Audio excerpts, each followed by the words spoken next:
నమస్తే welcome to non stop news. రోజంతా బిజీగా ఉన్నారా?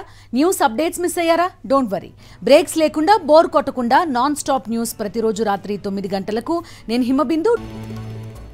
జగనన్న విదేశీ విద్యా దీవెన, జగనన్న సివిల్ సర్వీసెస్ ప్రోత్సాహకం నిధులు విడుదల చేయనున్నారు సీఎం జగన్. సీఎం క్యాంప్ ఆఫీసులో బటన్ నొక్కి వారి ఖాతాల్లో నేరుగా జమ చేయనున్నారు. విదేశాల్లో ఉన్నత విద్యను అభ్యసిస్తున్న అర్హులైన 390 మంది విద్యార్థులకు 41.6 కోట్లు విడుదల చేయనున్నారు.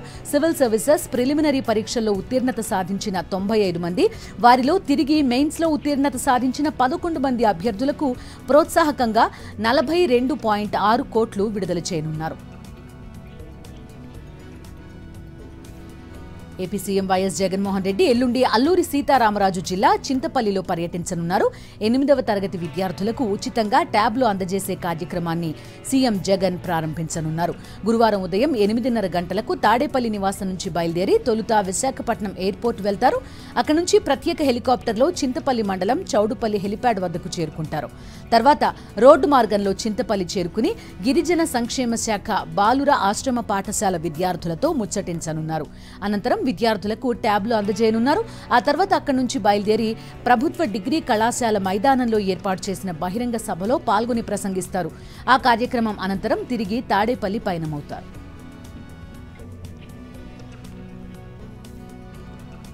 లోకేష్ యాత్రకు జనం లేక సినిమా యాక్టర్లను పిలుచుకున్నారని ఎద్దేవా చేశారు మంత్రి అంబటి రాంబాబు.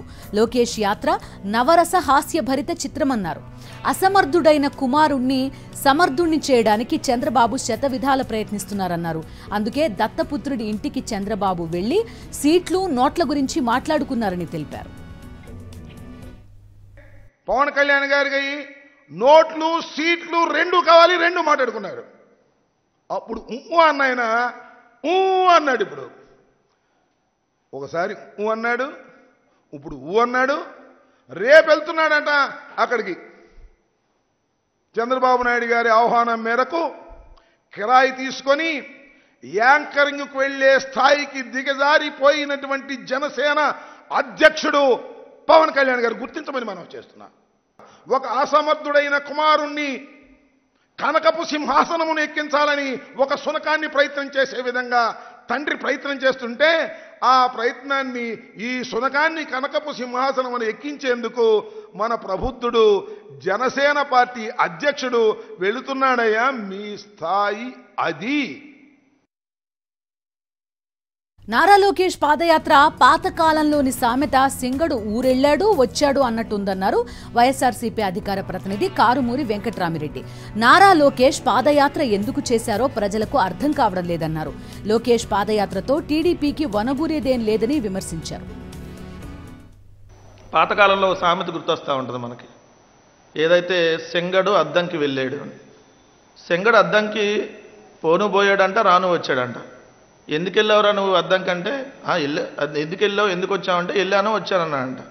సేమ్ ఇప్పుడు ఈ నారా సెంగడు అంటే నారా లోకేష్ని చూస్తే సేమ్ అదే గుర్తొస్తూ ఉంది. ఎందుకు యాత్ర చేసావు, అసలు ఆ యాత్ర ఎవరి కోసం చేసావు, ఆ యాత్రలో ఏంటి ప్రయోజనం అంటే యాత్ర చేశాను అయిపోయింది అంతే అని చెప్తుంటే సేమ్ అద్దంకి సెంగడు ఇప్పుడు నారా సెంగడు యాస్టీ సేమ్.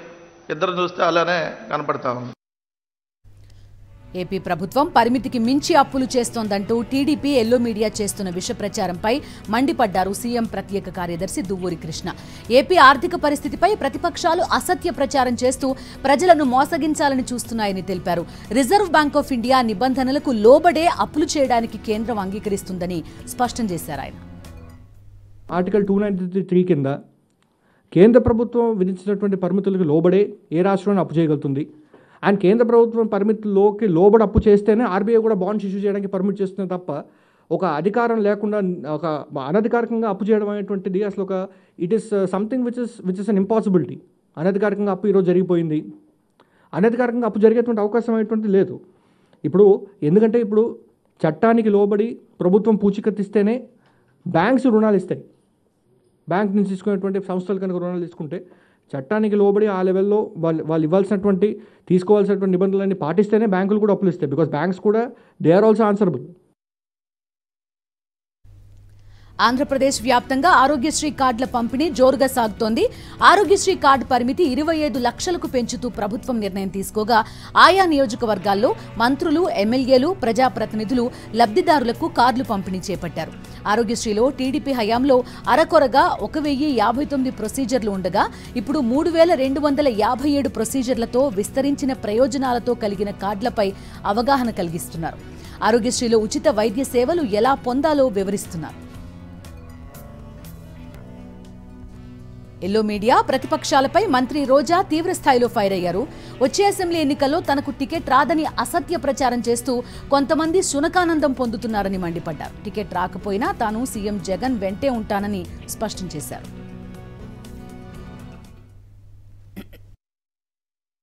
ఎవ్రీ డే గడప గడపకి పల్లె నిద్ర చేస్తూ ఏ విధంగా ప్రజలకి అభివృద్ధి కార్యక్రమాలు భూమి పూజలు చేస్తూ తిరుగుతున్నారో మీరు చూస్తున్నారు. అలాగే క్యాబినెట్ మీటింగ్స్ కానీ లేదా పార్టీ కార్యక్రమాలు ఏవైనా కూడా ఎప్పుడూ ఫస్ట్ వరుసలో నేనే ఉంటా.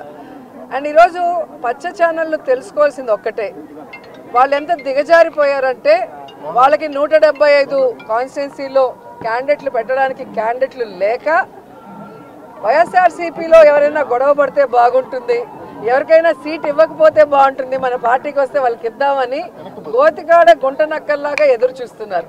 సో వాళ్ళకి నేను చెప్పేది ఒక్కటే, మా పార్టీలో ప్రజలకు ఎంత ప్రేమ ఉందో జగనన్న మీద అంతకి రెట్టించిన ప్రేమ మా అందరికీ ఉంది. మేమందరం కూడా జగనన్న పార్టీ పెట్టక ముందు నుంచి ఉన్నాం. మేము అలగటాల్లో కోపపడటాల్లో ఏమీ ఉండదు. జగనన్న ముఖ్యమంత్రి అయితే మేమందరం కూడా ప్రజలకు సర్వీస్ చేసే అవకాశం మాకుంది కాబట్టి ఆయన ముఖ్యమంత్రి అవ్వడానికి మేము 100% పనిచేసేవాళ్ళం. రెండవది, ఎవరి నియోజకవర్గాల్లో వాళ్ళు ప్రజలకి అందుబాటులో ఉన్నారా లేదా, సర్వేల్లో వాళ్ళు గెలుస్తారా లేదా అనేది అందరికీ బుక్స్ ఇచ్చారు, డిస్కషన్ కూడా అయిపోయింది. సో ఎవరికైతే ప్రజల్లో తిరగని వాళ్ళకి సీట్లు లేదు అంటే వాళ్ళకి కూడా అవకాశం ఇచ్చారు. ఒక 8 monthsగా మళ్ళీ తిరిగి సర్వేల్లో కొంచెం పెంచుకోండి అని. ఎందుకంటే ఎక్కడా కూడా జగనన్న మీద ఎవరికి వ్యతిరేకం లేదు. ఎందుకంటే దేశంలో ఏ రాష్ట్రంలో ఏ ముఖ్యమంత్రి చేయనటువంటి విధంగా, ఈ ఆంధ్రప్రదేశ్లో కూడా గతంలో ఏ ముఖ్యమంత్రి చేయనటువంటి విధంగా ప్రతి కుటుంబంలో ఎంతమంది ఉంటే అంతమందికి సంక్షేమాన్ని అందించారు.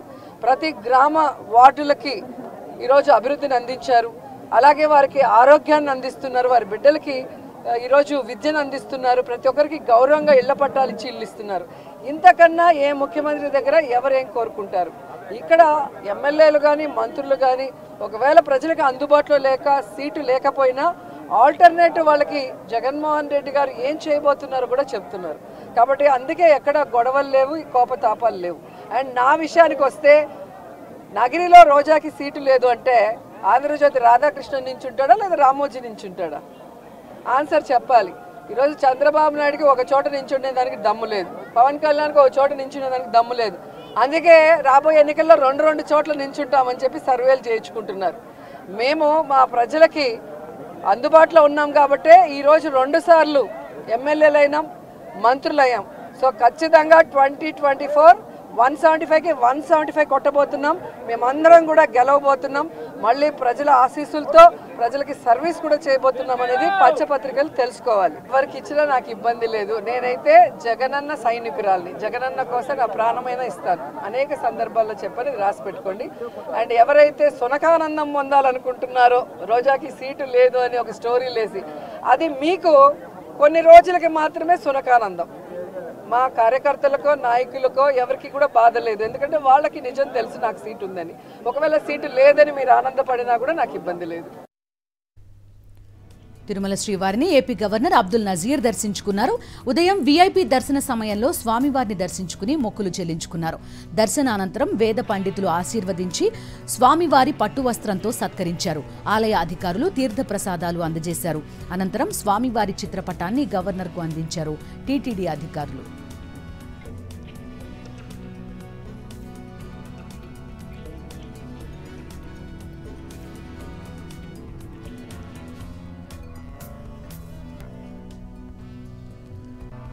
తిరుమల శ్రీవారి ఆలయంలో కోయిలాళ్వార్ తిరుమంజనం శాస్త్రోక్తంగా జరిగింది. డిసెంబర్ 23న వైకుంఠ ఏకాదశి పర్వదినాన్ని పురస్కరించుకుని కోయిలాళ్వార్ తిరుమంజనం నిర్వహించారు.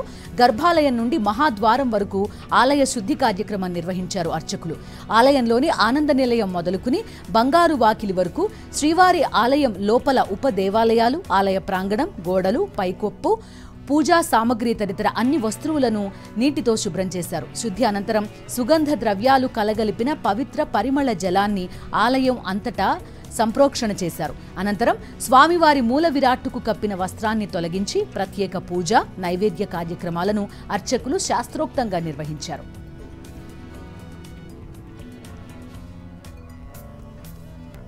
రేపటి నుంచి 2 రోజుల పాటు జరిగే అసెంబ్లీ సమావేశాల కోసం బీఆర్ఎస్ తన వ్యూహం రచిస్తోంది. కాంగ్రెస్ ప్రభుత్వం ఇవ్వనున్న శ్వేతపత్రాలు, పవర్ పాయింట్ ప్రెజెంటేషన్ పై గట్టి కౌంటర్ ఇచ్చేందుకు ప్రయత్నిస్తోంది. ఇప్పటికే 2 రోజులుగా బీఆర్ఎస్ కీలక నేతలు సుదీర్ఘ కసరత్తు చేస్తున్నారు. కాంగ్రెస్ ఇచ్చే శ్వేతపత్రాలు, పవర్ పాయింట్ ప్రెజెంటేషన్ పై బీఆర్ఎస్ నేతలు ఏం చేయబోతున్నారు, ఎటువంటి కౌంటర్ ఇవ్వబోతున్నారు? గత ప్రభుత్వ పాలనలో అవినీతి, అప్పుల లెక్కలపై కాంగ్రెస్ ప్రభుత్వం మరో 2 రోజుల అసెంబ్లీ సమావేశాలు నిర్వహిస్తోంది. అందులో భాగంగా బీఆర్ఎస్ ప్రభుత్వం గత 10 ఏళ్లలో చేసిన అవినీతి, అక్రమాలపై శ్వేతపత్రం విడుదల చేయటం, పవర్ పాయింట్ ప్రజెంటేషన్ ఇవ్వాలని చూస్తోంది. అయితే దీనికి కౌంటర్గా బదులిచ్చేందుకు బీఆర్ఎస్ గట్టిగా ప్రిపేర్ అవుతోంది. కేటీఆర్, హరీష్ రావులు ఇదే అంశంపై సుదీర్ఘంగా కసరత్తు చేశారు. మాజీ సీఎం కేసీఆర్ కూడా ఈ ఇద్దరు నేతలకు ఆదేశాలు జారీ చేశారు.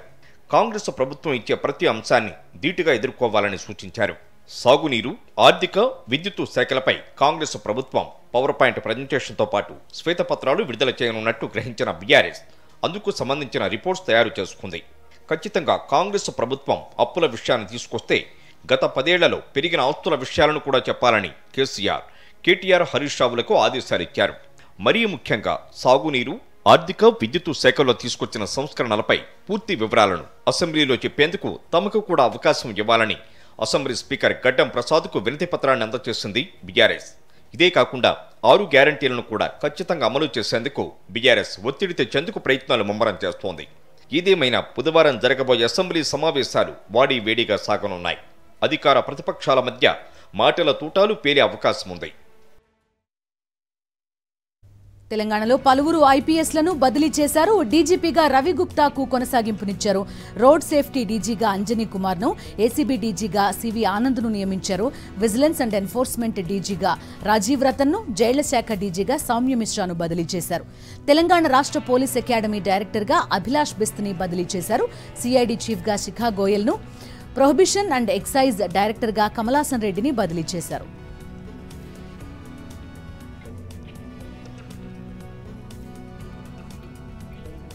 తెలంగాణలో ఆటో డ్రైవర్ల సమస్యపై స్పందించారు రవాణా శాఖ మంత్రి పొన్నం ప్రభాకర్.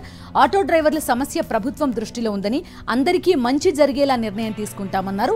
మహిళలకు మేలు చేయాలనే ఉద్దేశంతోనే పథకం అమలు చేశామని ఆటో డ్రైవర్లు ఆందోళన చెందొద్దన్నారు. ఆటో డ్రైవర్లు కూడా మా కుటుంబ సభ్యులే. మేము ఆటో డ్రైవర్లకు ఇబ్బంది కలగాలని మహిళలకు ఉచిత బస్సు పెట్టలే. మహిళలకు సౌకర్యం కలగాలని మేనిఫెస్టోలో పెట్టి మహిళలందరికీ కూడా తెలంగాణ రాష్ట్రంలో ఉచితంగా బస్సు ఇస్తా ఉన్నాం. కార్మికులకు జరుగుతున్న ఇబ్బంది మా ప్రభుత్వం దృష్టిలో ఉంది.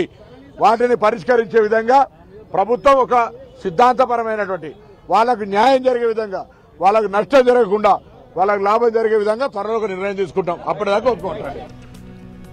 కాళేశ్వరం ప్రాజెక్టులో మేడిగడ్డ నాణ్యతా లోపంపై మాజీ సీఎం కేసీఆర్ బాధ్యత వహించాలన్నారు ఎమ్మెల్సీ జీవన్ రెడ్డి. ప్రాజెక్టులను ఇంజనీర్లు కాకుండా రాజకీయ నాయకులు డిజైన్లు చేస్తే ఫలితాలు ఇలానే ఉంటాయని ఎద్దేవా చేశారు. కాళేశ్వరంతో తెలంగాణ తలదించుకునే పరిస్థితి తలెత్తిందన్నారు. తెలంగాణ సచివాలయ భవనంలో వ్యవసాయ, మార్కెటింగ్ శాఖలపై సమీక్షా సమావేశం నిర్వహించారు వ్యవసాయ శాఖ మంత్రి తుమ్మల నాగేశ్వరరావు. వచ్చే సీజన్లో రైతులకు నాణ్యమైన విత్తనాలు సరఫరా చేయడంలో ఎలాంటి లోటుపాట్లు లేకుండా చూడాలని అధికారులు, విత్తన కంపెనీలను ఆదేశించారు. విత్తన సరఫరాలో తెలంగాణ రైతులకు అధిక ప్రాధాన్యతనిచ్చి మిగతా విత్తనాలను ఇతర రాష్ట్రాలకు సరఫరా చేసుకోవాలని కంపెనీలకు సూచించారు. అలాగే రాష్ట్రంలో నకిలీ విత్తనాల సరఫరా లేకుండా చూడాలని, అలాంటి వారిపై కఠిన చర్యలు తీసుకోవాలని అధికారులను ఆదేశించారు. నకిలీ విత్తనాల వల్ల రైతులకు ఏదైనా నష్టం జరిగితే విత్తన కంపెనీలు తగిన నష్టపరిహారం చెల్లించేలా చర్యలు తీసుకోవాలని సూచించారు. కాళేశ్వరం ప్రాజెక్టుపై వేసిన పిటిషన్పై తెలంగాణ హైకోర్టులో విచారణ జరిగింది. కాళేశ్వరం ప్రాజెక్టు అవకతవకలపై సీబీఐ విచారణ జరిపించాలని TPCC election coordination committee chairman Niranjan Reddy petition దాఖలు చేశారు. జయశంకర్ భూపాల్పల్లి జిల్లా మహాదేవపురం పోలీస్ స్టేషన్లో నమోదైన కేసును సీబీఐకి బదిలీ చేయాలని పిటిషన్లో కోరారు. అలాగే మేడిగడ్డ ప్రాజెక్టుకు సంబంధించి పూర్తి వివరాలు సేకరించాలని ప్రభుత్వానికి హైకోర్టు ఆదేశించింది. తదుపరి విచారణ 2 వారాలకు వాయిదా వేసింది. తెలంగాణ ప్రభుత్వంతో జూనియర్ డాక్టర్ల చర్చలు సఫలమయ్యాయని తెలిపారు జూడాల ప్రతినిధులు.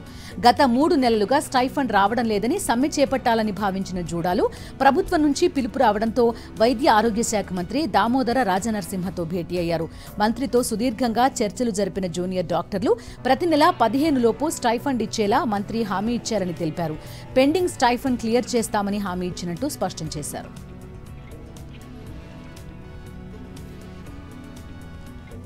ఈ రోజు నుంచి మేము నెక్స్ట్ మంత్ నుంచి పక్కా ఎవ్రీ మంత్ 15 లోపు మీకు స్టైఫండ్స్ పడిపోతాయని చెప్పేసి అష్యూరెన్స్ ఇచ్చాడు. దానికి మేము చాలా హ్యాపీ ఫీల్ అవుతున్నాము. అండ్ ఇంకోటి సార్ ఈ యొక్క డిమాండ్ ఒప్పుకొని అవును మీకు ప్రతి ఒక్క మీకు ఎక్కడెక్కడైతే మెడికల్ కాలేజెస్ ఉన్నాయో ఎక్కడెక్కడైతే హాస్పిటల్స్ ఉన్నాయో అన్ని చోట్లలో మీకు సరిపడన్ని హాస్టల్ ఫెసిలిటీస్ అనేవి కలుగజేస్తామని చెప్పేసి మాకు చెప్పారు. 2022 Telangana state crime record book విడుదల చేశారు డీజీపీ రవి గుప్తా. పోలీస్ రికార్డుల ప్రకారం 2021 కంటే అధికంగా 48.47% సైబర్ క్రైమ్ కేసులు పెరిగాయి. గత ఏడాది 41.37% ఆర్థిక అంశాల్లో తగాదాలు, నేరాలు నమోదయ్యాయి. చీటింగ్ కేసులు కూడా 43.3% పెరిగాయి. గత ఏడాదిలో 1.74 లక్షల సీసీ కెమెరాలు రాష్ట్ర వ్యాప్తంగా ఏర్పాటు చేశారు. దీంతో తెలంగాణ వ్యాప్తంగా ప్రస్తుతం 10.25 లక్షల సీసీ కెమెరాలు పనిచేస్తున్నాయి. గతేడాది సీసీ కెమెరాల్లో రికార్డైన ఫుటేజ్ ద్వారా 18,234 కేసులు ఛేదించారు. అలాగే ఎన్సీఆర్బీ డేటా ప్రకారం దేశవ్యాప్తంగా సురక్షిత నగరాల్లో హైదరాబాద్ 3వ స్థానంలో నిలిచింది.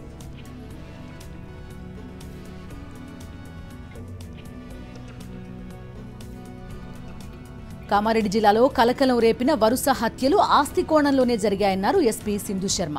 ప్రధాన నిందితుడు ప్రశాంత్తో పాటు మరో 5గురిని అదుపులోకి తీసుకుని విచారిస్తున్నట్టు తెలిపారు. ఘటనా ప్రాంతంలో మృతులకు సంబంధించిన మొబైల్ ఫోన్లు, హత్య చేయడానికి ఉపయోగించిన తాడు స్వాధీనం చేసుకున్నామని తెలిపారు. 15 రోజుల వ్యవధిలో ఒకే కుటుంబానికి చెందిన 6గురు హత్యకు గురికాగా మృతదేహాలను వివిధ ప్రాంతాల్లో పారేశారు.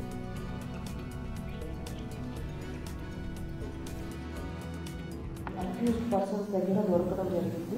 అండ్ స్ట్రాంగులేషన్కి వాడిన తాడు కూడా కారులో దొరికింది.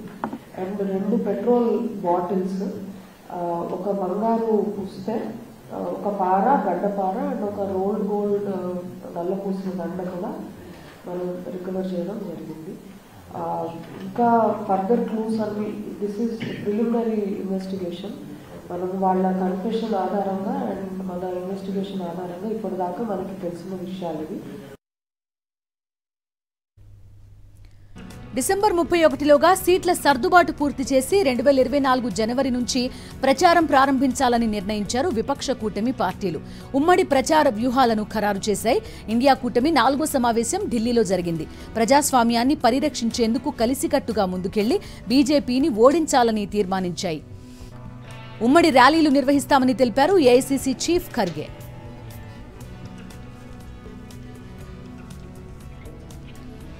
ప్రధాని అభ్యర్థిత్వంపై ఇండియా కూటమి భేటీలో కీలక చర్చ జరిగినట్టుగా సమాచారం. బెంగాల్ సీఎం మమతా బెనర్జీ, ఢిల్లీ ముఖ్యమంత్రి అరవింద్ కేజ్రీవాల్ కాంగ్రెస్ అధ్యక్షుడు మల్లికార్జున ఖర్గే పేరును ప్రతిపాదించారని తెలిసింది.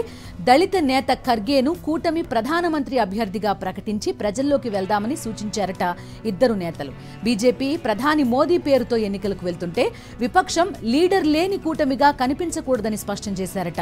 కలిసికట్టుగా పనిచేసి ఎన్నికల్లో గెలిచిన తర్వాతే ప్రధాని అభ్యర్థిత్వంపై నిర్ణయం తీసుకుందామని ఖర్గే సూచించారని సంబంధిత వర్గాలు వెల్లడించాయి. పార్లమెంట్లో విపక్ష ఎంపీల సస్పెన్షన్ పర్వం కొనసాగుతోంది.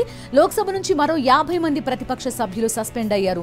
వెల్లోకి దూసుకెళ్లి ప్లకార్డులు ప్రదర్శించినందుకు ఎంపీలపై చర్యలు చేపట్టారు స్పీకర్. కాంగ్రెస్ ఎంపీలు Manish Tewari, Shashi Tharoor, Karti Chidambaram, NCP MP Supriya Sule, NC MP Farooq Abdullah, SP MP Dimple Yadav, BSP బహిష్కృత ఎంపీ డానిష్ అలీ సహా 50 మంది ఎంపీలపై వేటు పడింది. దీంతో లోక్సభ నుంచి సస్పెండ్ అయిన విపక్ష సభ్యుల సంఖ్య 96కు పెరిగింది. మొత్తంగా ఈ సెషన్లో ఉభయ సభల నుంచి 142 మంది ప్రతిపక్ష ఎంపీలు సస్పెండ్ అయ్యారు. భారీ వర్షాలకు తమిళనాడు అల్లకల్లోలంగా మారింది. దక్షిణాది జిల్లాలైన తిరునల్వేలి, తూత్తుకుడి, తెన్కాసి, కన్యాకుమారిలో అత్యంత దయనీయ పరిస్థితులు కనిపిస్తున్నాయి. భారీ వర్షాలతో పోటెత్తిన వరదలకు ప్రజలు అల్లాడిపోతున్నారు. తూత్తుకుడి నగరం దాదాపుగా నీట మునిగింది. జాతీయ రహదారిపైన నీరు చేరింది. నీట మునిగిన ఇళ్ల నుంచి వంట సామాన్లతో బయటపడిన జనం సహాయ శిబిరాల్లో తలదాచుకుంటున్నారు. వరద ప్రభావిత ప్రాంతాల నుంచి ఇప్పటికే 13,000 మందిని సురక్షిత ప్రాంతాలకు తరలించారు అధికారులు. ఎన్డీఆర్ఎఫ్, ఎస్డీఆర్ఎఫ్తో పాటు ఆర్మీ, ఎయిర్ ఫోర్స్ సహాయక చర్యల్లో నిమగ్నమయ్యాయి. హెలికాప్టర్ల ద్వారా నిర్వాసితులకు సైన్యం ఆహారం పంపిణీ చేస్తోంది. బిజినెస్ అప్డేట్స్ చూద్దాం. దేశీయ స్టాక్ మార్కెట్ సూచీలు లాభాల్లో ముగిశాయి. అంతర్జాతీయ మార్కెట్ల నుంచి వచ్చిన మిశ్రమ సంకేతాలతో ఉదయం లాభాల్లో ప్రారంభమైన సూచీలు రోజంతా ఒడిదుడుకులు ఎదుర్కొన్నాయి. రిలయన్స్, ఐటీసీ, నెస్లే వంటి ప్రధాన షేర్లలో కొనుగోళ్ల మద్దతుతో సూచీలు సరికొత్త గరిష్టాలకు చేరుకున్నాయి. సెన్సెక్స్ 122 పాయింట్లు లాభపడగా నిఫ్టీ 21,450 ఎగువన ముగిసింది. నిఫ్టీ సైతం 34 పాయింట్ల లాభంతో 21,453 వద్ద ముగిసింది. డాలర్తో మారకం విలువ 83 రూపాయల 18 పైసలుగా ఉంది.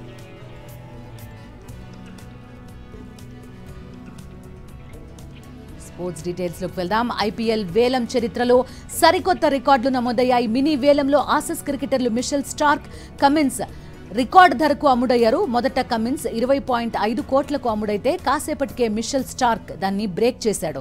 ఐపీఎల్ వేలం చరిత్రలో ఎన్నడూ లేని విధంగా 24.75 కోట్ల ధర పలికాడు.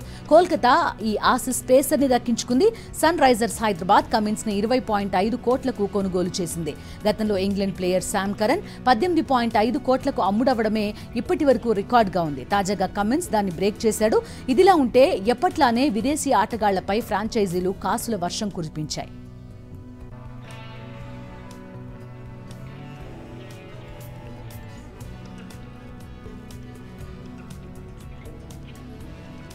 అలాగే భారత ఆటగాళ్లలో శివం మావి 6.4 కోట్లు, ఉమేష్ యాదవ్ 5.8 కోట్లు, శుభం దుబే 5.8 కోట్లు, శార్దుల్ ఠాకూర్ 4 కోట్ల ధర పలికారు.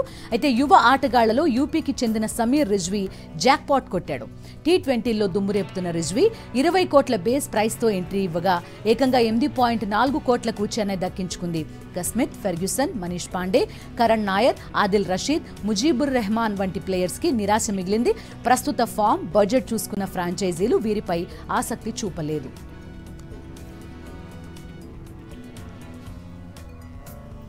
మూవీ అప్డేట్స్ స్క్రీన్ 90లో చూద్దాం.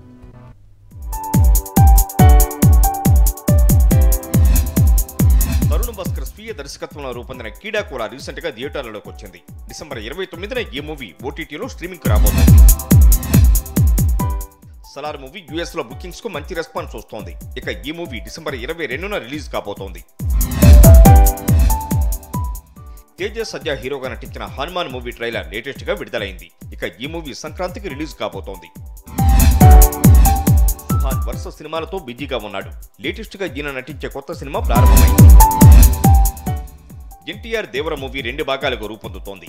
తారెక్ సైఫ్ కాంబినేషన్ లో 2 భారీ యాక్షన్ సన్నివేశాలను చిత్రీకరించబోతున్నారట. సందీప్ మాధవ్ హీరోగా నటించబోతున్న మహతి మూవీ గ్రాండ్ గా ఓపెనింగ్ జరుపుకుంది.